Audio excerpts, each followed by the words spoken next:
This is the FCB Radio Network, home of the best personalities and where real talk lives. Online at fcbradio.com. FCB. Hi, everybody. Welcome to another edition of Just Listen to Yourself with Kira Davis. I am your host, Kira Davis, and this is the podcast where we take on hot topics, hot button issues, and we discuss the talking points on those issues, and we draw those talking points all the way out to their logical conclusion. Because I believe that sometimes when we examine what we're saying, we're not always saying exactly what we think we are. This is, of course, an exercise in critical thinking. This is an exercise in persuasion. And of course, it's an exercise in being confident in what you believe, because I think that when you are confident in what you believe, it makes political conversations a lot less tense. You're not going into a conversation to convince anyone so that you yourself can be convinced that you're right. You're just having an interesting conversation. So I think a lot of our political tension right now boils down to the fact that we're not totally confident in what we believe. And so it manifests itself as tension, as fear, as intolerance, or whatever. And then we get frustrated when we're talking with people and they're making points that we can't refute or that we might not have thought about properly. So it's just really important for us to be able to think through our arguments, think through the pros and cons, the angles, all different ideological bents. These days, it's really important. It's really important that we avoid the temptation to sit in our echo chambers.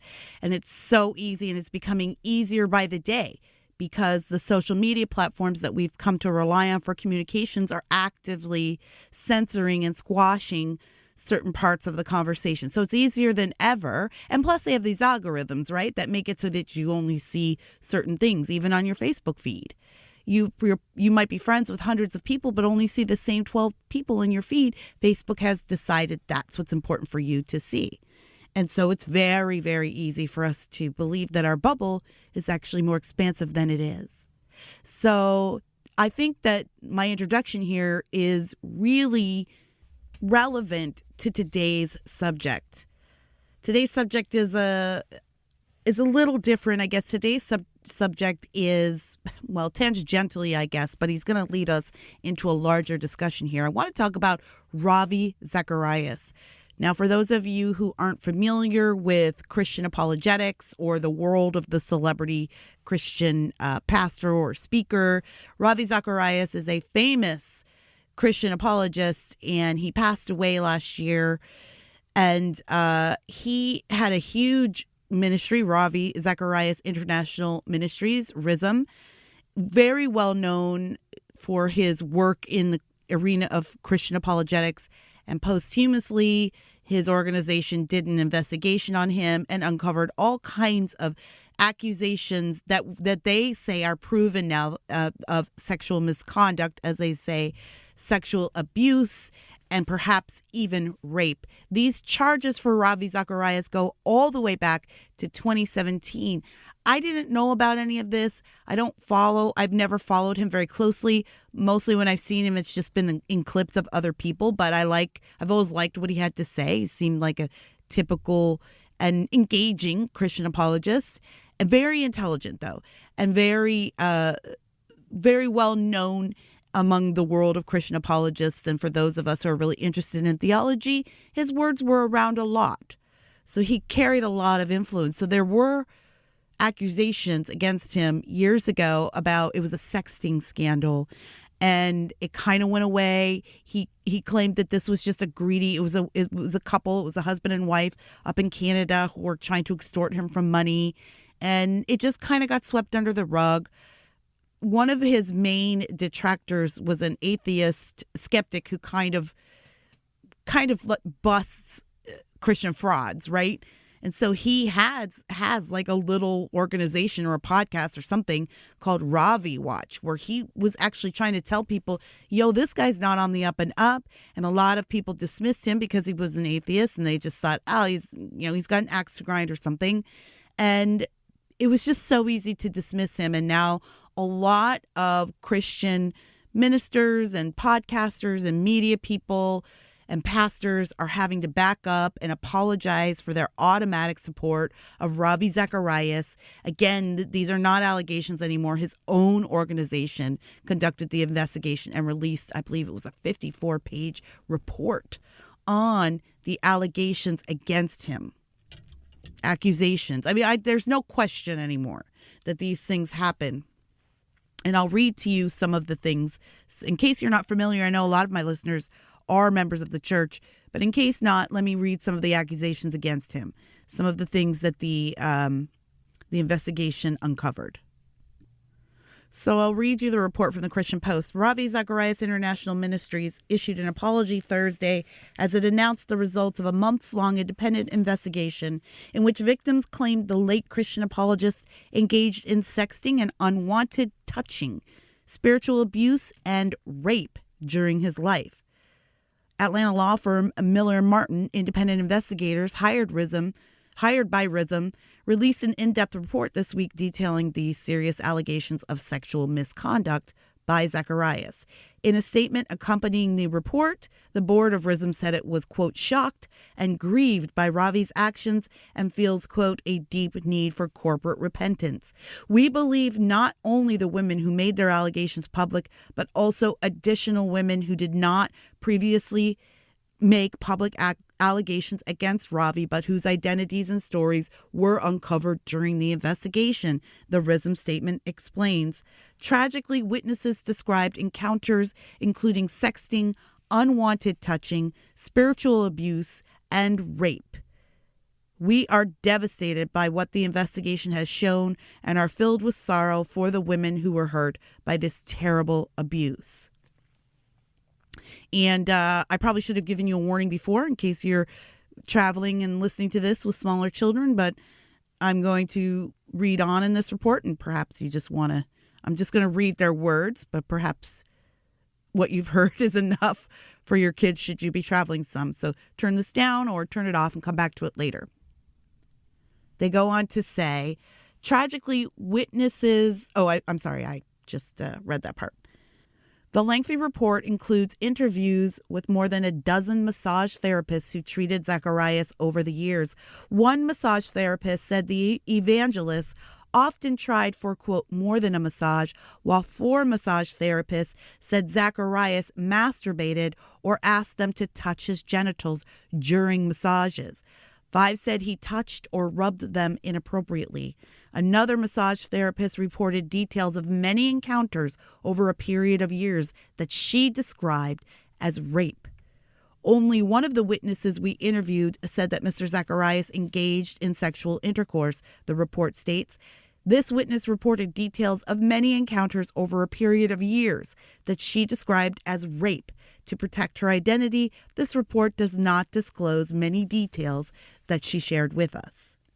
After Zacharias talked with her about her faith and finances, establishing himself as a father figure, he arranged for his ministry to provide her with financial support.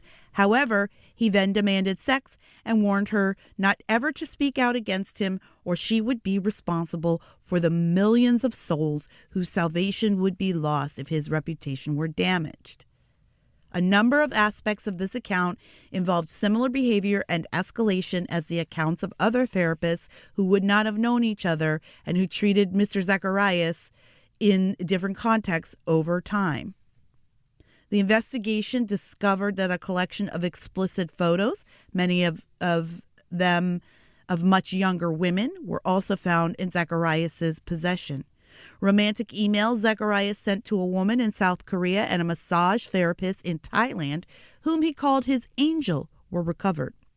We also reviewed Mr. Zacharias' electronic devices and found evidence of text and email-based relationships with women who were not his wife, as well as over 200 selfie-style photographs of women.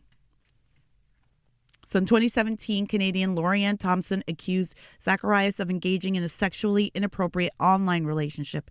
The apologist denied the claims, accusing her and her husband of extortion. And he basically buried them. And everybody went on their way. Several massage therapists at day spas co-owned by the prolific speaker. This guy owned massage therapy spas as a part of his ministry. You get like how deep this goes? He actually owned massage parlors. Several massage therapists at day spas co-owned by the prolific speaker and author alleged that he would expose himself, masturbate, ask for explicit photos, and proposition them during his treatment for back pain. So that's pretty heavy stuff. And for me, like I said, I wasn't a huge Ravi Zacharias follower, but of course I love Christian apologetics. I'm really into theology. So of course I've heard him and know who he is. And but there are people who really were huge followers and fans of Ravi Zacharias who were deeply invested in the words that he spoke. Not to mention the people that he was mentoring, right? And the people that he was leading in his ministry, but he was very respected. So this has been devastating to the Christian community in a lot of ways, because it looks like we're not just talking about a man who fell victim to temptation, right? Who got into the ministry and really hoped to make a difference and then fell to the very common temptations of fame and wealth and adoration. It looks like he was a fraud all the time. It looks like Ravi Zacharias wasn't even ever a Christian, that this was simply a vocation for him. And he found a way to make money and have his way with women and not be held accountable for it. It sounds like he was always a fraud. And I think more than people being devastated at the victimization of these women, there is also this sense of, how could I have been so stupid? How could I have not seen this? Now you feel like you're a party to the victimization of these women, and maybe in a way we all are because we just ignored this stuff. You feel like you're a party to it. So there's all kinds of shame that comes with this by just even not knowing him, but just being tangentially connected to him, just through the words that you listen to him say, or through the questions that you didn't ask.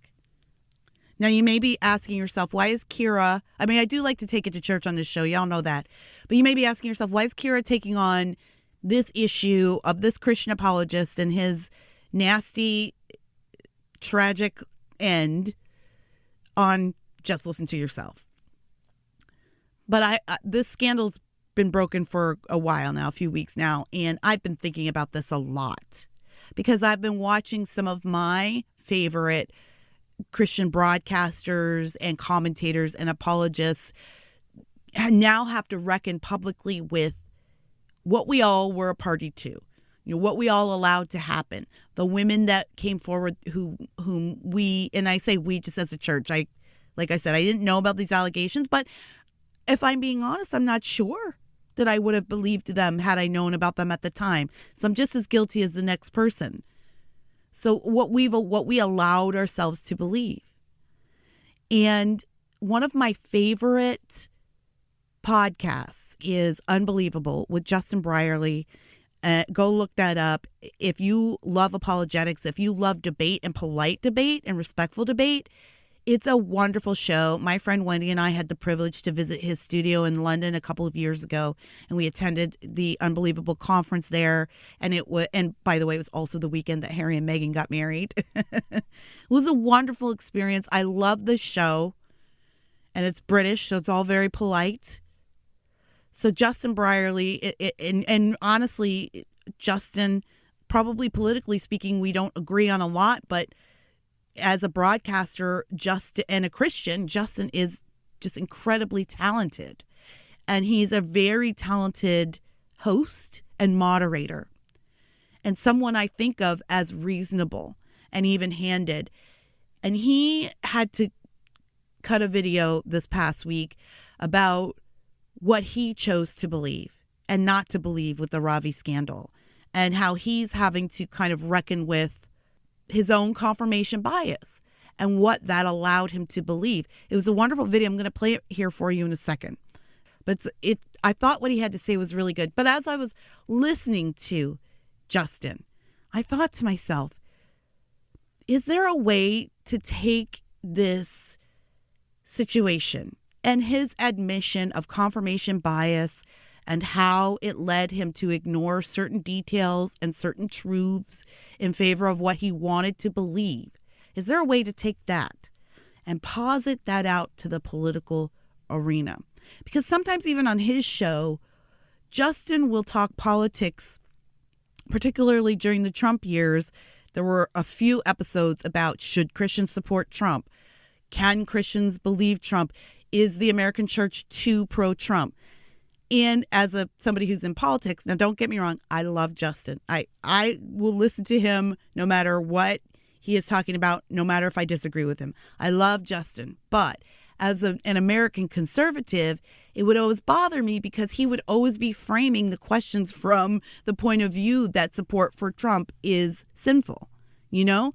But that was his bias, right? Because he has a framework that tells him that Trump is racist, that Trump is homophobic, that Trump is awful. Trump said, look at this locker room talk that he engaged in. Like, this is horrible. Should Christians even be able to vote? That, you know, he never asked the question, should Christians vote for Hillary? There's no show on Justin's network. Should Christians support the Clintons?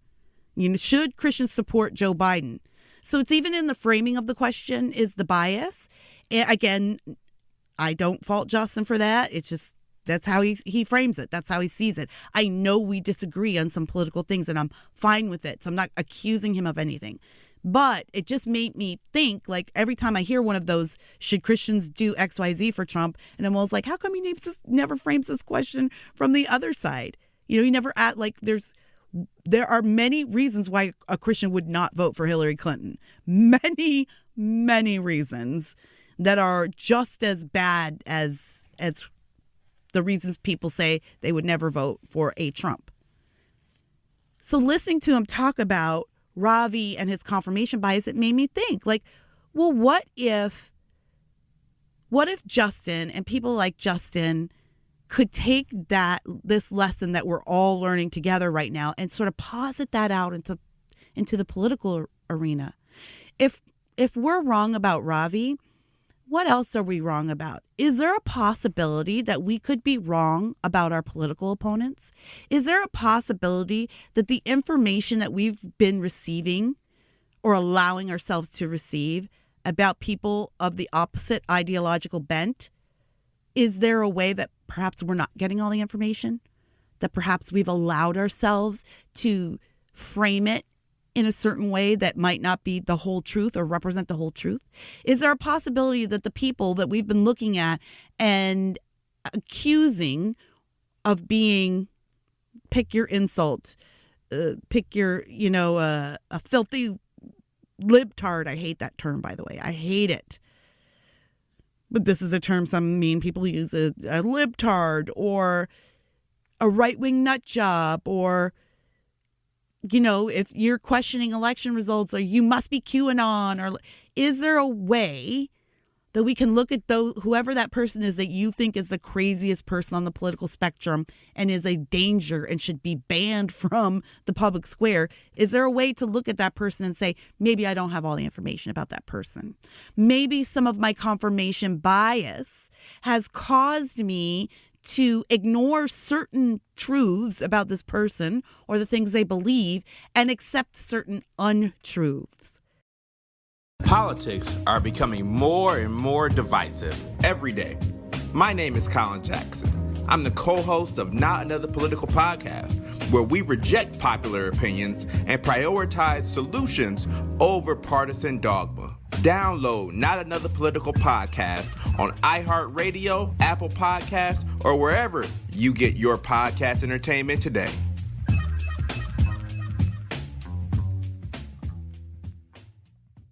I just thought it was an interesting question as I listened to Justin break down what he has experienced with having to come to terms with the truth about Ravi Zacharias.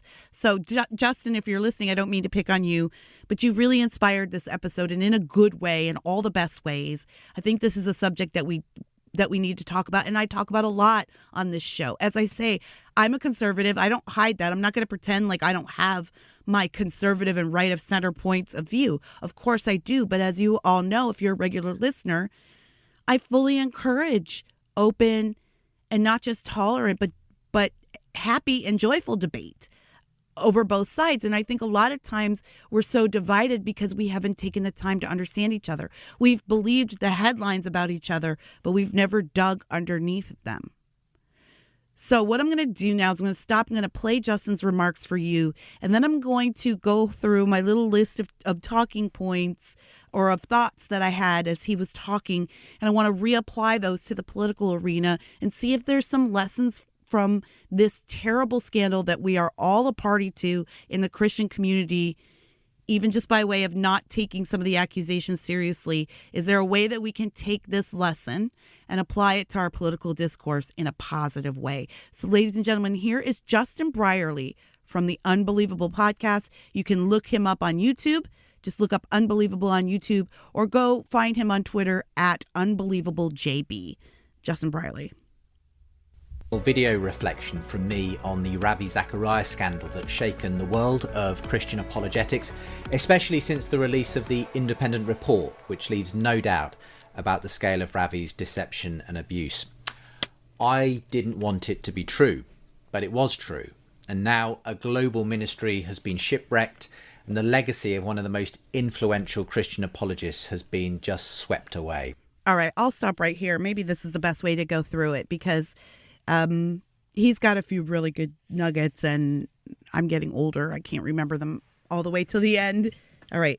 He says, I didn't want it to be true. That's a really hard thing to say.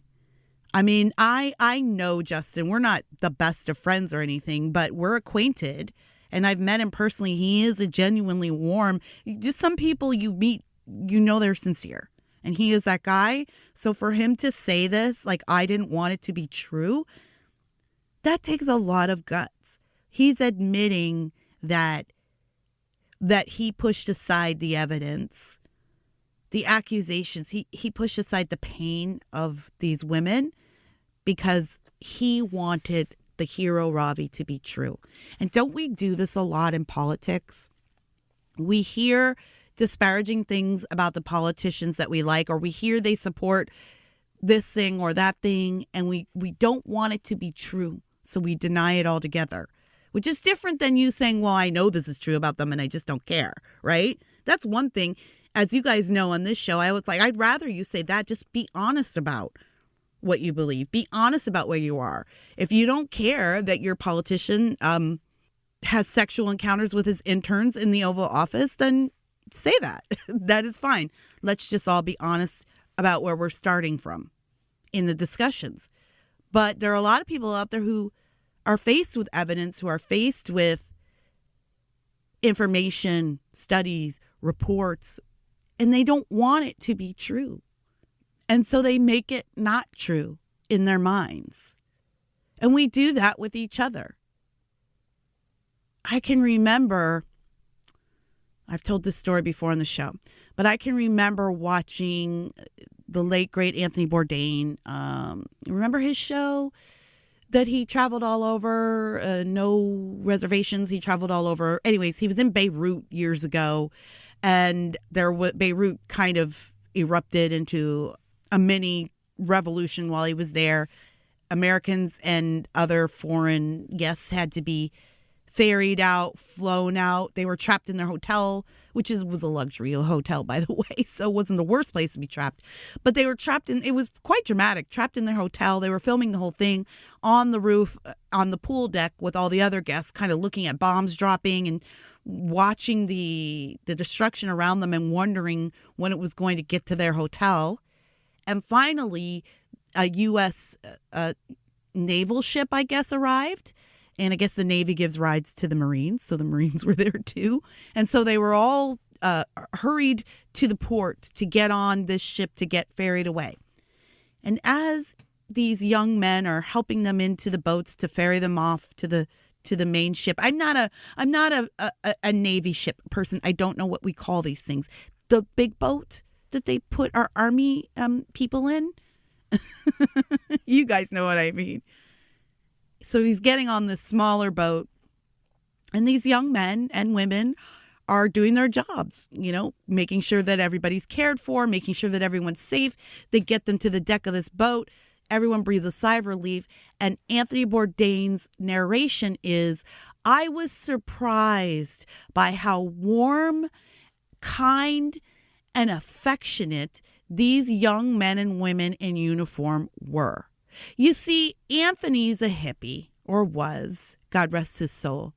And he went into that interaction with the idea that these people were morons, that they joined the military because they had no college opportunity, that they probably weren't very thinking people, that they were probably very rigid because military life is very rigid. He had totally different expectations of what a young man in the military was like and what that young man would treat the people he's supposedly serving like. He didn't want the good part to be true, so he never went and sought it out. He was happy to think that these people were people he would never like until he was confronted with them personally, and it changed his view of them.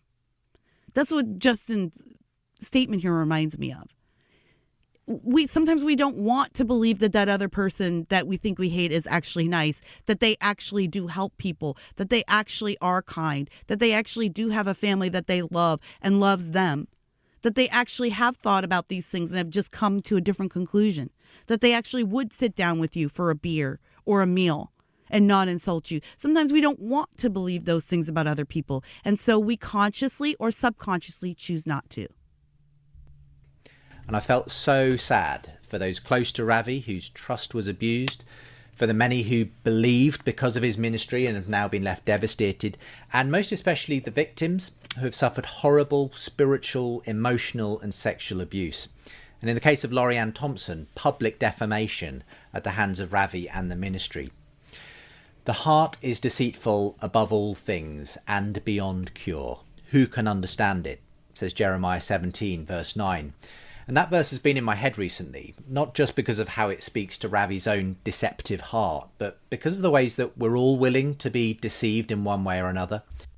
Thank you, Justin. That's what inspired this podcast. We are all willing to be deceived by each other in one way or another. And even sometimes I've been listening to his podcast. Justin rarely dips into politics, rarely.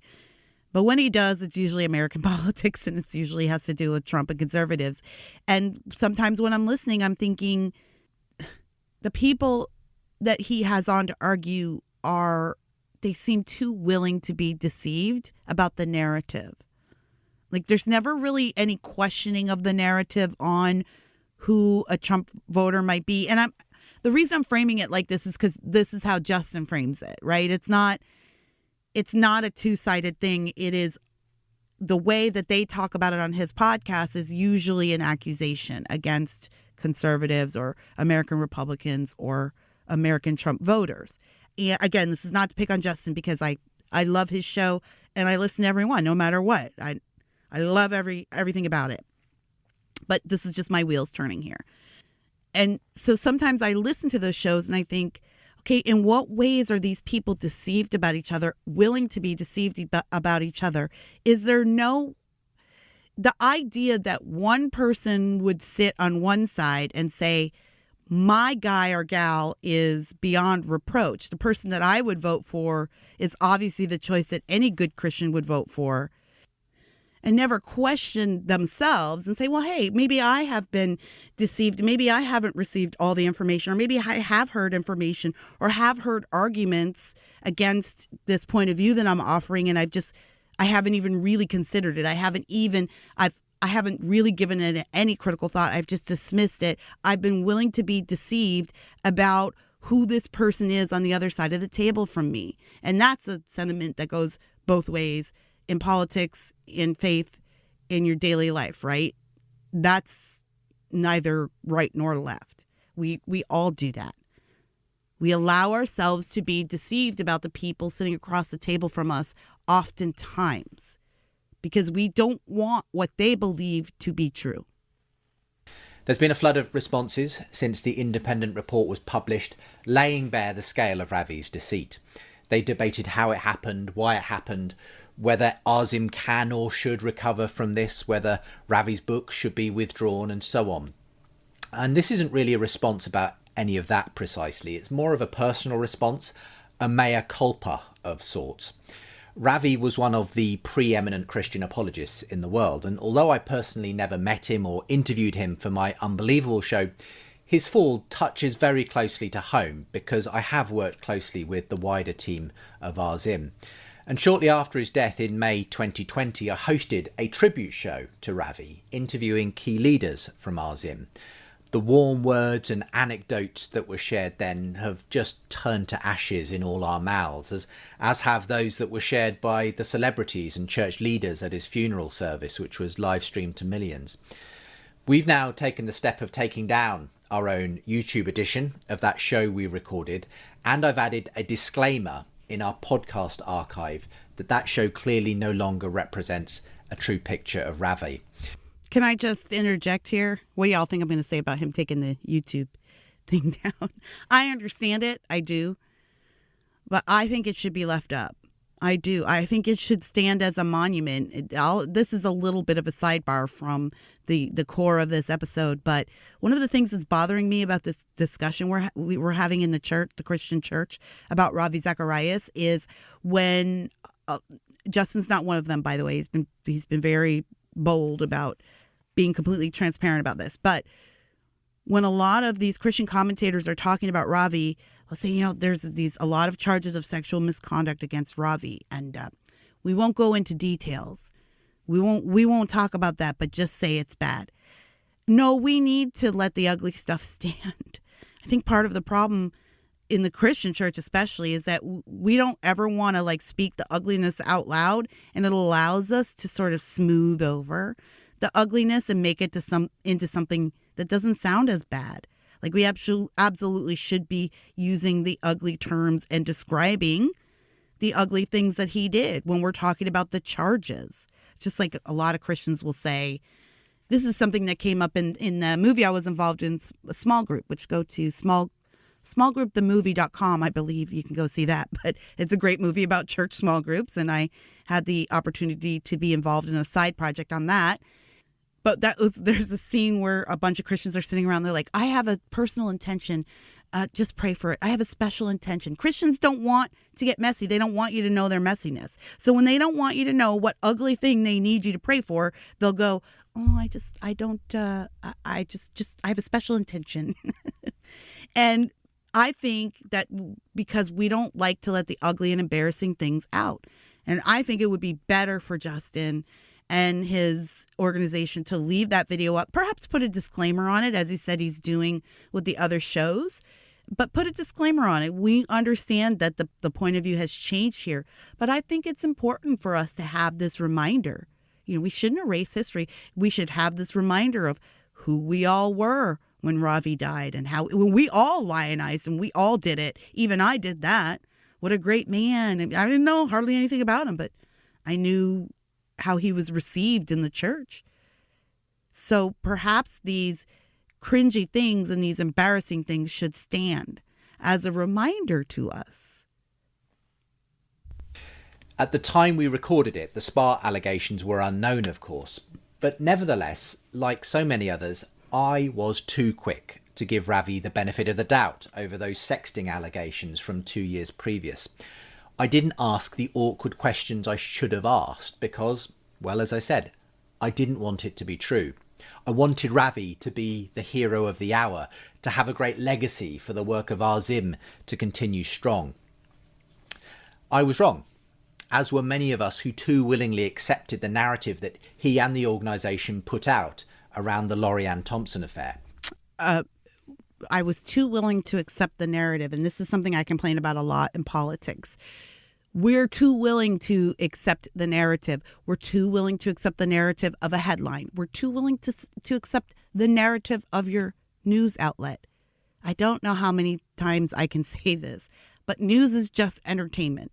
So if you think that you're just getting straight, real, straight up news and what what could be wrong with the news? They just reported it. No, the news is entertainment. And so entertainment thrives on producing content that people will buy, watch, click on, listen to. So it's market tested. If the news isn't entertainment, then why are there commercial breaks? Right? It's entertainment. They're selling ads. So it's a form of entertainment. So it's just, and I'm not saying there's anything wrong with that. It's just, if you can understand that going into watching your news, then you know you're not getting all the news. You're not getting all the information. You're not getting the full perspective. You're getting the perspective that they think is going to sell the ads that they need to sell to make money during the time you're watching TV. So a lot of us are too willing to buy the narrative. And I have to check myself a lot, because as a conservative commentator over the year, who is a former liberal, by the way, you know, who kind of had a journey out of that ideology, it's so easy for me to just automatically side with a conservative politician or a Republican politician. And because I know that the narrative has been wrestled away from that side of the spectrum, publicly speaking, I get defensive about it. Or I just automatically assume that what the other person is saying is untrue. I have to check myself all the time. I do it all the time. I have a huge confirmation bias as a conservative. And so it's something that I am constantly questioning myself about. It's something that I'm constantly asking myself, am I reacting to this because I don't want this to be true about someone that I like, or am I reacting to this because I know this isn't true and I know this person doesn't have all the information? It can become reflexive. As Christians and as voters and as people involved in political discussion, it is so vital. If we want to, I know everyone's complaining about this air of tension that we've got going on. We've never been more divided, and it's just, people seem so hateful all around. If we want to change that, then one of the things we have to be willing to do is at least admit, at least entertain the notion that our narrative is not the narrative. We need to be able to at least entertain the idea that the narrative that we have accepted does not embody the entire truth, or maybe even any of it. And that's tough. That's why this video that Justin did, I was so impressed by it. That's what he's doing right now is tough. It's something I had to do myself. When I didn't do a YouTube video, but it was a reckoning I had to come to terms with in myself as I took my political journey from kind of default Democrat, default liberal as a Black American woman to someone who was kind of questioning the things I always believed and the people that I adored and idolized. And then when I got to meet them or work with them, realizing, oh, these aren't heroes. This isn't what I thought it was. This idea isn't what I thought it was. I didn't think critically enough about it. I didn't think hard enough about it. And it's embarrassing. It's embarrassing. So as Justin was saying here, we have to be willing to at least entertain the notion. We don't have to go there, all the way there. Maybe we just like, no, this narrative is the right one. I made the right call on this, but at least need to be willing to entertain the notion that the angle of the story that we're looking at isn't the whole truth. None of us saw what was coming, but I should have been more skeptical to start with. For that reason, I do want to publicly apologise to people like Steve Borman of Ravi Watch and fellow apologist Randall Rouser, whose voices, frankly, I chose to tune out when they were in my timeline asking inconvenient questions about Ravi at the time of his death. This is something we do in politics all the time on both sides of the fence, right? We tune out the voices we don't want to hear. I talk a lot about the progressive left doing that because they own much of the, for lack of a better term, mainstream media. But it's not just them; it's all of us. You know, it's more bold with them because they have most of the avenues of major communication. But you know, we are all guilty of this. I especially am guilty of this. I do it all the time. I have to remind myself, don't just say because it's XYZ person saying it. I guess the term of this podcast is XYZ, guys. You know how I latch onto a term?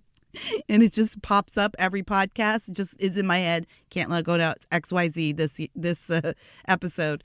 So I'm listening to reporters XYZ on CNN or whatever.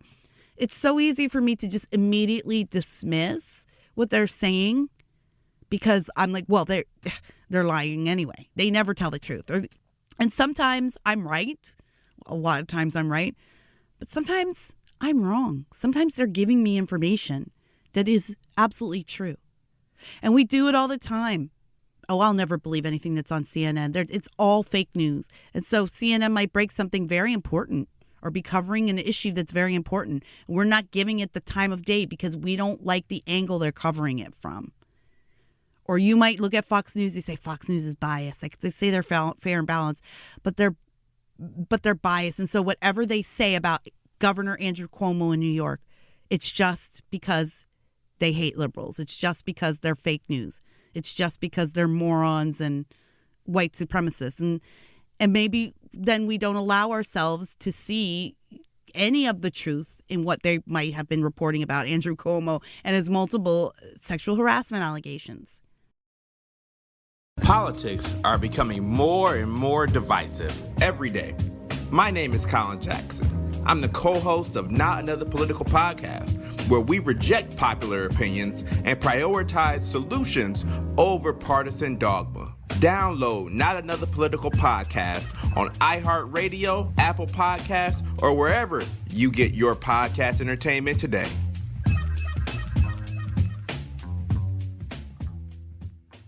We're too willing to dismiss information that doesn't line up with what we have already decided is the truth. And I'm not accusing you of anything. And again, I do the same thing. In fact, I think this is basic human nature, and it actually takes an extraordinary amount of energy to overcome that bias. And it's not a type of energy, in my opinion, most people want to put into their thinking or their politics or their religion. I think most people in the world are primed to just go along to get along. And so it does take, it's a deliberate effort. It's like working out in a way, which I also hate doing. It's a deliberate effort. I had wanted to believe in Ravi, the master apologist, the family man, the spiritual hero. But our heroes always have a habit of letting us down, don't they? And now with the truth laid bare, and perhaps only even a portion of that, I'm left with the question, how can we do better than this? Ultimately, the person responsible for what happened was Ravi Zacharias, and he'll answer to God for the sins against his victims that he took with him to the grave. But the rest of us need to ask ourselves hard questions about the kind of culture that allowed Ravi's deception to occur, and to make sure it can't happen again. So here are 5 suggestions. 1, we need to be more skeptical. We need to question our heroes. I run a show that involves asking and responding to hard questions from skeptics, but often we're not skeptical enough of those we admire. I'll stop them there. I mean, that can be applied to politics. It absolutely can be. This is what I started my journey into this ideology during the Bush administration, but I don't think I really became clear about what I believed and who I was until Obama came along. And the Obama administration was really one of the things that sort of made me think, because I was being told, you're a black woman.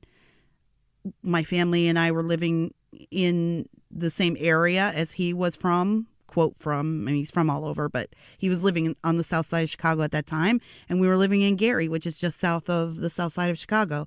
And so a lot of people were excited about him, and it was just assumed that I would like him. But I was like, but I don't know anything about him.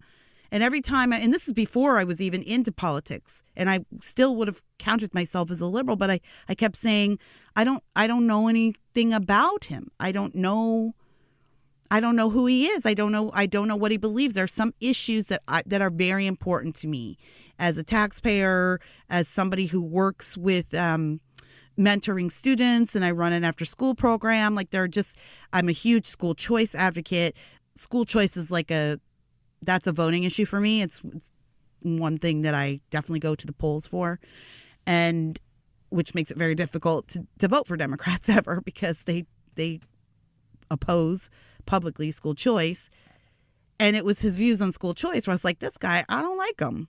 I don't like him. And I'm skeptical of what his motives are and who he is. And just that questioning was enough to get me, insulted and called moron or a race traitor. And that really was like a revelation to me. And the thing is that if you're from that area of the country, if you're from Chicago, you know what Chicago politics are.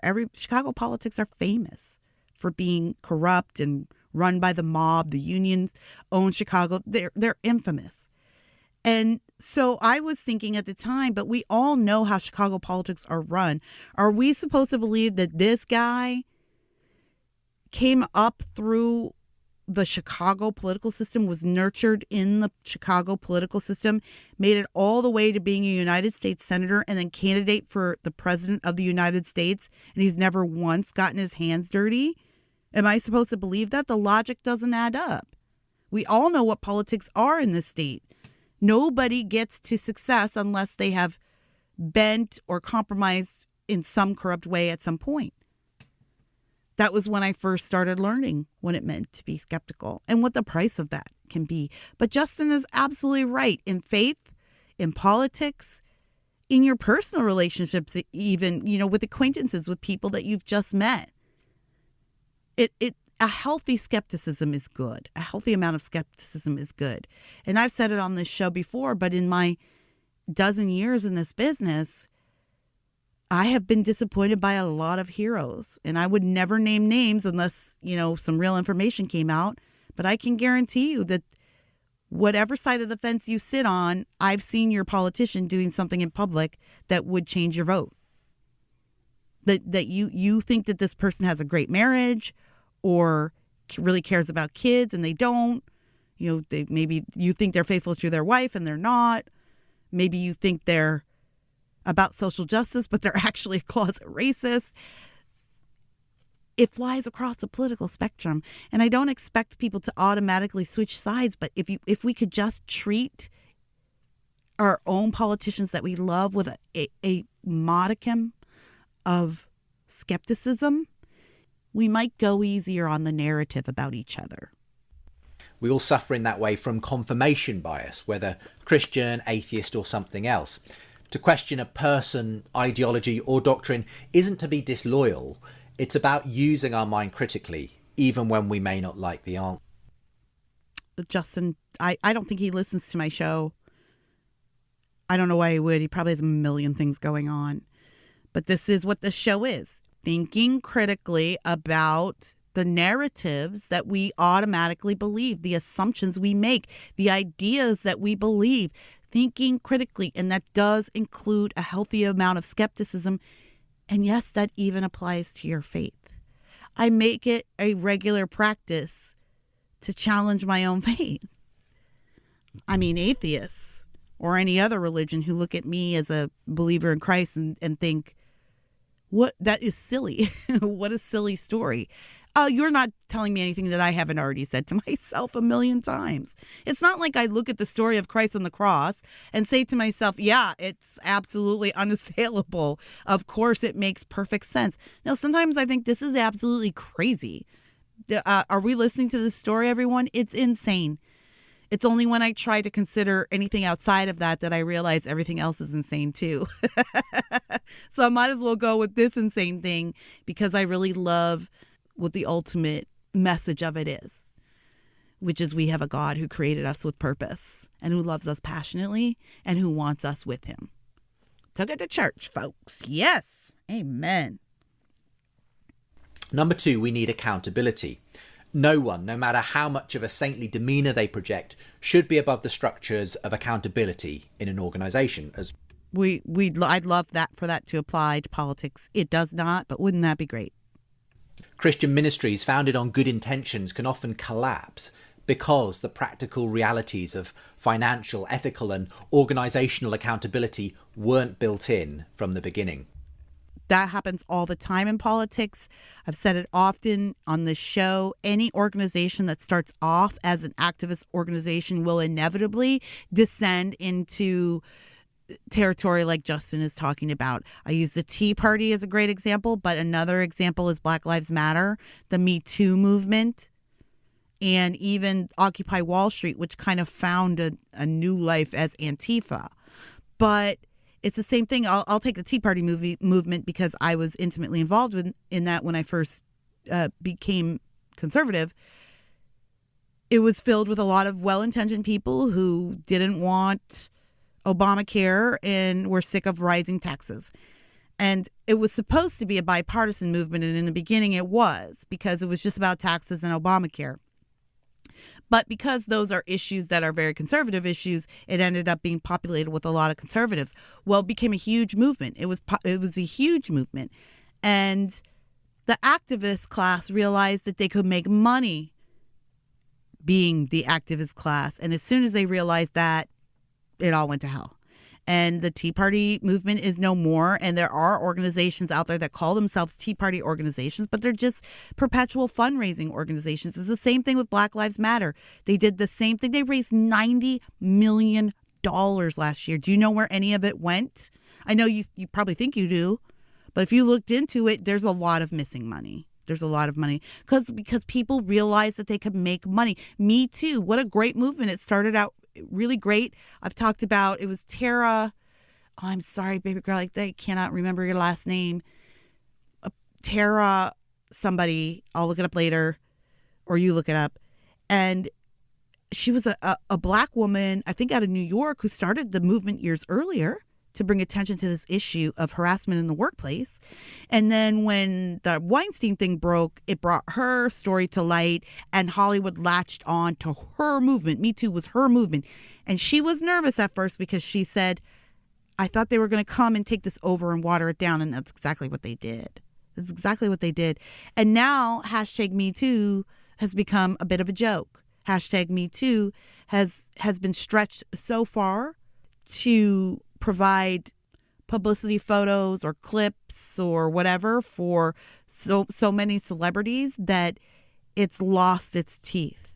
So the Me Too movement has really lost a lot of its teeth because it was co-opted by people who realized, oh, I can make money doing this, and I can get social clout and political clout doing this. And it became less about the victims of guys like Harvey Weinstein. So this is a thing that happens all the time, and we really need to be careful. When you start something that's, quote, a movement, it is very easy for it to descend into just a movement that's for just an organization that is for personal financial gain. Number 3, we need to focus on truth rather than reputation. Now, this sounds obvious, but it isn't always so obvious when you're in the thick of running a large, complex, multifaceted organisation. But the fact is, the truth will out eventually, as many religious and secular institutions have discovered after trying to cover up abuse allegations rather than bring them out into the light. And truth-telling can be an incredibly painful process. So is excising a cancer, but it's necessary if the body is to survive. As Jesus memorably put it, if your hand causes you to stumble, cut it off. It's better for you to enter life maimed than with 2 hands to go into hell. Number 4, we need to repent. That means more than just saying sorry once the facts can no longer be denied. It's about making genuine reparation to victims, acknowledging our own complicity in a web of deception, and making the changes that need to be made to ensure a culture that breeds that kind of deception doesn't occur again. I'm not sure how we would apply this to the political arena, except perhaps maybe in the media arena. So when we know that we're wrong about a story, or I have trouble doing this. I'm wrong all the time on Twitter. If I'm wrong, I just pretend I didn't say it. But being able to say, oh, I was wrong, and then learn. Here's a great example. I hate it when you guys are headline readers. What do I always tell you? The information is not in the headline. The headline is not, I do this for a living, and we craft our headlines carefully so that you will click. The information is not in the headline. The clickbait is in the headline. The information is in the body of the piece, and most of the time, even in what you think is a straight up journalistic reporting piece, the information is not at the top. The first 2 or 3 paragraphs is actually opinion with a little bit of quotes sprinkled in, and the real information is at the bottom. Most of us know you're not going to make it all the way to the bottom. So if the information doesn't support the premise that we're making, we'll just put it in the bottom of the piece. That is modern, quote, journalism these days. I say we, but I'm just an op-ed journalist, so I'm only ever telling people what I think anyways. So I do not engage in that. But we as a profession do this. So somebody posted a headline on Twitter the other day, and it was so salacious. And I was like, oh my gosh, look at this. And I shared it. I'm like, this is ridiculous. And I gave some, and I've been cussing a lot on Twitter lately. This is how I know I need to get back to church. I can't go to church right now. I can go to the strip club. I can go to the casino. I can't go to church. But anyways, I need to get back to church. And so I always know I'm in desperate need of community when I start cussing a lot on Twitter. So my bad, folks. I'm floundering like the rest of my fellow Christians in California right now. We're just struggling to find our way. All that to say that I shared the headline and then someone tweeted back at me, that's not what the story is about. You didn't read it. And I was like, dang, I got caught. I didn't read it. I didn't take my own advice. So sometimes maybe we need to be willing to be corrected and repent from that. So maybe now I do need to make an effort. Read those stories before I share them with a pithy comment on Twitter. Be more thoughtful about that instead of just looking for that instant gratification of those likes or those shares. And number 5, we need to reform. It feels like there's a reckoning of sorts happening in the Christian church at the moment, as a plethora of stories of fallen leaders have emerged in recent years. So why have we built so many ministries based around the charismatic personality of an individual? Why are we so good at creating pedestals for gifted but terribly flawed people to tumble from? What are the idols of success, fame and influence that we've inadvertently come to bow before? Too often it feels like it's back to business as normal after a restoration process or a ministry name change. But if the heart isn't changed and the ethos essentially remains the same, then we're going to be doomed to repeat the mistakes of the past. So we need to learn our lessons. And I speak these words to myself as much as anyone else involved in Christian ministry, because Jesus won't be interested ultimately in how many people we reached or how successful our ministry was. He'll be interested in who we became, whether we grew more into his likeness.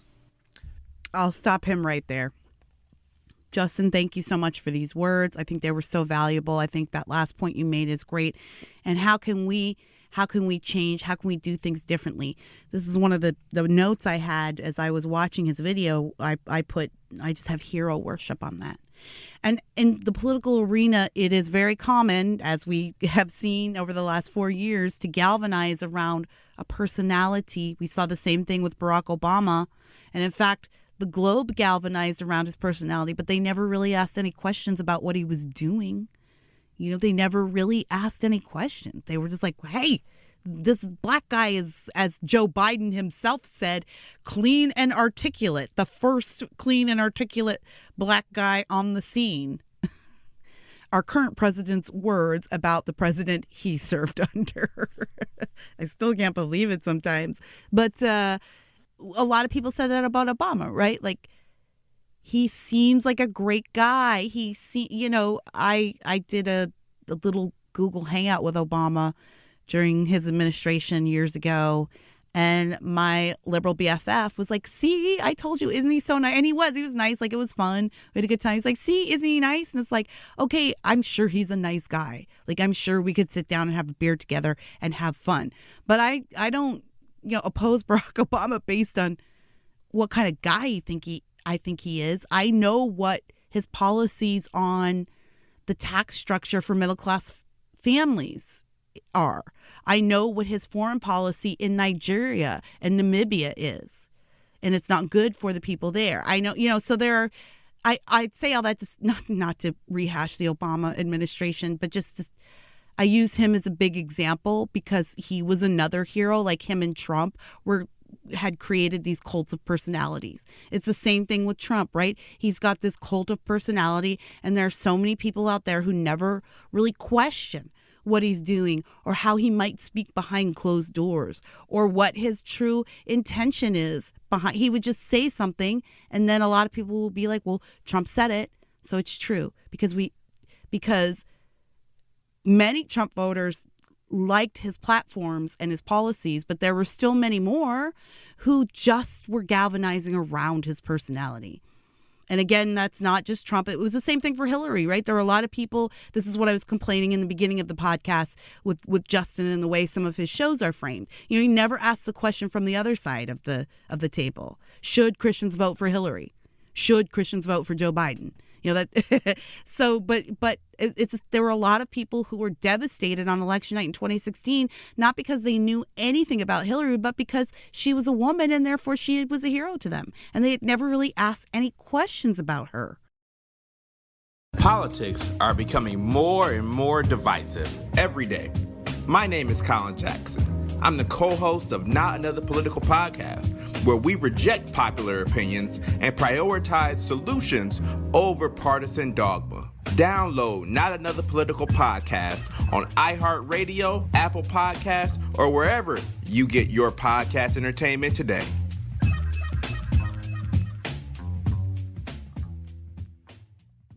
So I would love to see the Ravi Zacharias scandal, for those who are aware of it, to teach us all a lesson on how we deal with each other politically. Perhaps we all need to start by admitting that our heroes are very rarely, this is how I know it's time to wrap up, very rarely heroes. And in fact, I think I'm done with heroes, to be honest. I think I have been in this game long enough. And I've been doing this job long enough, and I am now old enough to realize that everybody has something about them that will disappoint you. And that is why I really discourage people to make heroes of their politicians. I don't care if it's Donald Trump or Barack Obama or Hillary Clinton or your school board president. Do not make heroes of these people. Do not make heroes of these celebrities. Everybody thinks Tom Hanks is a hero. Look up Tom Hanks and Steven Spielberg. Just Google both their names together and see what pops up. There are a lot of scary stuff, scary rumors out there about guys like Tom Hanks that we would see as just perfect without reproach, beyond reproach. We do this for our pastors. We do this for our moms and dads. You know, that this is human nature. And the problem is that humans are not designed to be worshiped. And so when we offer worship to another human being, it necessarily corrupts them. I have yet to meet or know of an example of one human being who was not in some way negatively changed by worship and adoration. Why do you think these big Christian pastors, see, it's time to go. It's not Christian pastors, just Christian pastors either. On our community page over at Locals, and you can join us over there for discussions every day, davisnation.locals.com. We have bonus episodes of JLTY and all that good stuff. But my friend Leah is on there, and she's Jewish, and when she heard about the Ravi Zacharias scandal, she said, oh, it's not just him. And she talked about a very popular and famous rabbi who had just gone through a huge sex scandal and abuse scandal. So it's not just in the Christian realm. But we do have a tendency, particularly in the church, to idolize people. And this is what happens this is why I don't like celebrity pastors. Not them personally, but I don't like the idea of the celebrity pastor. I think if a pastor is becoming a celebrity, he needs to step down. He needs to step away. I don't see any man who can withstand the pressure of fame and wealth. I don't see any man who can. And if you're thinking of one right now, I guarantee you that there is something about him that would devastate you if you knew it. Because there's something about you that would devastate other people if they knew it, right? You're no different than that guy. Justin's no different than Ravi Zacharias. I'm no different than Billy Graham. Or we all have the same temptations, desires, human natures. Some of us get more help to deal with it than others. Some of us find a path that can help us step towards righteousness and away from temptation. But not all of us do. And we're all just human. We all have things. I get letters all the time on this show from people who are like, I feel like we could be best friends. But it's like, I'm not a great friend. I sound like one on the radio, but like I'm a hard person to keep up with. I don't keep in touch with people. I'm not very good at returning texts. I forget birthdays all the time. The friends I've cultivated in my life are people who have learned to accept that about me and learned to keep pushing me to be better about being an engaged friend. And so it might seem like we would be, but you might get really frustrated after you sent your fourth text that I didn't answer. We all have things we'd be disappointed with in each other, and that includes your favorite politician. And again, I think it's fine. I think it's fine to really love a politician and really like support them and be excited about them and get behind them. But don't lie to yourself about them. If be willing to, and it's okay. Like, again, it's okay. If you want to say, I'm actually okay with my president taking his intern into the Oval Office and doing obscene things with cigars with her, that's none of my business and I don't care. Say that. I mean, I disagree, but you say it and you own it, and that's fine. At least you're being honest about where your biases lay. And then that's a discussion we can start on even ground with, right? We're not having to force each other to tell the truth about our beliefs. We're coming to the table honest about where our biases are. It's why I always tell you guys, I encourage critical thinking on this show. I encourage true tolerance on this show and true grace on this show, but also know that Kira's point of view is a conservative point of view. It is not a secret. So when you hear me speaking, that's one of my filters. And another one of my filters is being a Black woman. And another one of my filters is being a Christian. And that's why I always tell you about the news, right? You don't have to, people ask me all the time, what's the best objective news source? There's no such thing. There's no objective news anymore. It doesn't exist. I just told you why, because news is entertainment. It doesn't exist. Every quote journalist is an opinion journalist. I'm sorry. You know what? I'll retract that. Straight up good information-based news does exist at your local level. It's your local reporters. They're the ones doing real news. And in fact, they're the ones that report the stories that become national stories, right? And then we opinion journalists pick it apart and turn it into an ideological battle. That's what we do. But the information comes from these on-the-beat reporters who are doing old-school shoe leather journalism. It's your local people at your local station in Sioux Center, Iowa. It's places, it's those people. The people that will never get the Emmys and accolades and the national attention. But everything else is just, it's totally biased. So where do you go to find unbiased information? Well, you don't. And you don't have to. I don't expect you to do that. Who has time for that? Who has time to do what I do every day, which is read both sides of every story so I can form a full opinion? Who has time for that? You guys are raising families. You're going to work. You have hobbies. All you need to be able to do is to admit the bias of the outlet that you're watching or getting your news from. That's all you need to do. As long as you go into that knowing that you're getting a certain point of view, and then you can make your choices from there accordingly. You can say, well, I probably agree with everything they're saying, but at least I can recognize that I might not be getting the full story, but actually I'm okay with that. I don't feel like going and watching Fox News. I'm fine with MSNBC. I know that they skew left. I know that all their journalists are Democrats, and I'm fine with it because that's the news I want to get. And I think that's fine. I think that's all we need to do. It's when we start labeling the other side, whichever side you're on, as automatically evil, as automatically fake, as automatically worthless, without putting any critical thought into it, or even making an effort to, as Justin says, understand that perhaps you've allowed yourself to be deceived, or perhaps the narrative isn't exactly what you thought it was. To me, that's enough. It's like I said on my Unity show. We don't need unity. It's a silly concept when it comes to politics, unity. I mean, the very nature of elections is disunity. But we don't need unity. We don't need that. Why would I want to be unified with someone I'm fundamentally opposed to on certain issues? Abortion is very important to me. I fall strongly on the side of life, and I believe that life in the womb should be protected by our government, just as life outside of the womb is, in the same respect. I feel very strongly about that. So no, I'm not going to have unity with somebody who believes that a baby should be able to be aborted up until the moment of birth. We cannot find unity on that issue, but we can find tolerance. So we don't need unity. We just need tolerance. I can tolerate that point of view. I don't like it. I don't agree with it. And I think it's abhorrent. But I can tolerate its existence because we live in this free society where people have the right to believe this. And in fact, this act is legal according to our law. So I can tolerate your opinion on it. And that's all we need is tolerance. I just think, I just wish that people who are listening to this Ravi scandal, people who know about it and are involved in it and having the discussions around it, I wish we could take these lessons and posit them out into the rest of our life. Like, what if we took the lessons we're learning from Ravi and applied them to our political discussions as well? They can be applied. And I do believe there's room for some humility here.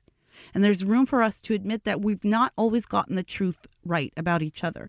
And perhaps we don't have to ever find all these points of agreement. We only have to accept that we may get each other wrong. We may be getting each other wrong. We may be believing outside sources that we have thought for sure were truthful and bet our lives that they were telling the truth. Just as Justin would have bet his life that Ravi was telling the truth when he denied those sexting allegations. There may be, if we could admit that, hey, there may be situations where I don't have all the information. I don't have the full truth. I haven't explored the thoughts and the beliefs of this person enough to make this very personal judgment about their moral character and their eternal soul.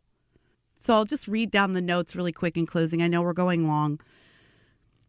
These are all the things that I was thinking about as I was watching Justin's video, as I was going through this Ravi scandal, and as I was thinking about how I would apply it to politics. What if you're wrong? That's a good question to ask. You may know you're right, but it's fine. You should be asking, what if I'm wrong? What if I'm wrong? I ask this often. Not when it comes to conversations with my husband, by the way. Just in politics and faith, y'all. Don't get carried away. Avoid hero worship. We're all guilty of it in some respect or another. We've seen examples on both sides of the political spectrum. I've given them to you today. Everybody is susceptible to hero worship. Don't think that your politics gives you any kind of immunity. Who is believable? Well, you know, these women who were accusing Ravi, they weren't believable at first because we said they weren't. Because obviously some atheists had an axe to grind with Ravi, or some women were trying to extort him for some money because he's so successful. Who is believable? Who owns the truth? Ravi owned the truth for a while, and then we came to find out it wasn't the truth at all that he was holding. It was all a lie. So maybe we need to be applying that skepticism that Justin was talking about in all areas of public discourse. A healthy skepticism, not so much that you're confused about what you believe yourself, but you have to understand that, and I can't say it on this show enough, when it comes to politics, the right does not own the truth, and the left does not own the truth. Ask yourself, how badly do I want this to be true? I say that all the time when you're reading a headline and it looks, quote, too good to be true. It's because it is. How badly do you want that headline to be true? Read the story first. And we're all willing to be deceived. Don't forget. Justin laid it out very nicely for us, and I agree. And we do this even in our relationships. Oh, how many, maybe you've been in this relationship, or maybe you've had friends who are in an abusive relationship, and the signs are all there. Oh, guys, I got to tell you about this podcast I've been listening to, obsessed with. Something Was Wrong. That's what it's called. Something Was Wrong. And I think this woman has 4 seasons out now. The 4th season is unfortunately about Jonestown, which I can't hear anymore about Jonestown. I've listened to every podcast there is to do on it. But what she really does is she takes stories of people who are abused or taken advantage of by sociopaths in certain ways, and she tells their stories. And I mean, it's riveting. It's riveting. But, some of these stories are of people, like a woman whose husband had, different identities and was deceiving her in all kinds of ways. And he was a complete sociopath and lied to her about everything, about his job, his family, everything. There were signs. Later on, breaking it down, she said, well, yeah, there were signs. There were red flags early on, but I dismissed them. I didn't want them to be true. He was so nice. He was so kind. He loved my daughter. He was nice to my dog. I thought he was. And turns out this one guy was like, would be all buddy with her dog in public. And then privately, he'd be like torturing the dog. Oh, it's fascinating. Something Was Wrong is the name of the podcast. Go find it. You won't regret it. And I'm obsessed with it. But it's a great example of how we're willing to ignore the red flags about people, or how we're willing to let signs slip because we don't want it to be true. So this isn't a left or right thing. This isn't a Trump or Obama thing. This isn't a Christian versus secular thing. This is human nature. We will ignore red flags because we don't want them to be true. And the human mind is extremely adept at dumping information that it does not feel is useful. So let us not deceive ourselves, and let us not be deceived by each other, but let us all seek truth in our faith and in our politics. And it's okay to be feisty and passionate and all that. You go to my Twitter feed and you will see me giving people what for all day long. Every time I get sarcastic on there, there's somebody who's like, she's got Jesus in her bio, but she doesn't know anything about Jesus. I mean, I love Jesus, but like, I'm still a human being. And also Jesus was pretty sarcastic, by the way. He probably wasn't as mean as I can get sometimes. And I know some people will be like, you're not that mean. But when I think about the other people I run with, like in Christian circles, they would never be tweeting like I tweet. Sorry, everybody. But my vocation is not in the church. My vocation is in the secular field. And I bring the church with me, but my vocation is in the secular field. So I'm sorry, people who are disappointed that I don't sound like they think Jesus should sound. However, what was the point I was getting at? I guess just that you can still be you. You can still have your points of view. And I would never want to disabuse you of whatever notions you have about politics. It's not my job to change your mind. But it is my job to give you something to think about. And just because I'm giving you something to think about doesn't mean that I think you're a moron or stupid or even that you're necessarily wrong. So we need to stop being so defensive with each other. And also we need to stop coming to each other with a preconceived narrative on what they believe. That works both ways, always, up, down, left, right, wherever. All right, let's wrap it up. Thank you, Justin, for that video. Thank you so much for taking the time to break down that scandal for us and your reaction to it. Again, his podcast is Unbelievable with Justin Brierley. You can look that up. It's available wherever you find your podcasts. I highly recommend it. There are hundreds of shows going back a decade or more, and it's just fascinating. He has interviews with people from different faiths, debates between atheists and Christians, and it's all very respectful. And there's a few heated episodes, but not many. And again, a big fan of the show. Can't recommend it enough. You can find from me, where else can you find me? Well, of course, you can go over to davisnation.locals.com, sign up there, and you can interact with me personally on there. We can talk about some of these subjects. And a lot of the people over there are bringing up subjects on their own, bringing up their own questions, having their own discussions. So there's a lot of chatter going on over there. And if you want to do it in a place where your family and friends aren't going to like see your comments on Facebook and judge you for it, that's a great place to go. Plus you get bonus episodes of the show, bonus videos. We do Zoom chats. I haven't done a Zoom chat in a while, so I'm about to schedule another one with our folks. And we got a book club. A Public Opinion is our book. by Walter Lippmann, I think is it? Walter Lippmann. It's an older book, but Public Opinion is the first book we're reading. So you can join the book club over there. Lots going on. If you're listening to the show and you're a fan, please rate and review. It helps us so much. And don't forget to check out my other show that I do every Saturday with three good friends, Dr. Chris Metzler, Lenny McAllister, and Jeff Charles, three great colleagues. Every Saturday, it's us four Black conservatives who talk about the news of the week from our perspective. There's not a lot of voices out there like ours, so we're always we disagree on a lot, so we always have a good time in our discussions. But it's a point of view that doesn't get a lot of representation in the public square. So that show's called Red and Black. You can find that on YouTube. Please go and subscribe that and give it a little rating if you would. And every show drops every Saturday at 9 a.m. Eastern. What else do I have to pub? If you would like to hit me up and talk to me about this show or any other show on JLTY, just email me at KiraDavis@pm.me. KiraDavis@pm.me and put JLTY in the subject column so that I know that is what it is pertaining to. And I will be appearing on one of my sister shows here on the FCB network, Not Another Political Podcast. I'll be appearing on that show this weekend, so you can check that out. Go to Not Another Political Podcast, wherever you find your podcasts, and check me out on that show. So happy to be chatting with some of my colleagues on my very own network. I'm so proud of our network. So definitely tune in for that. Thank you so much for taking the time to listen today.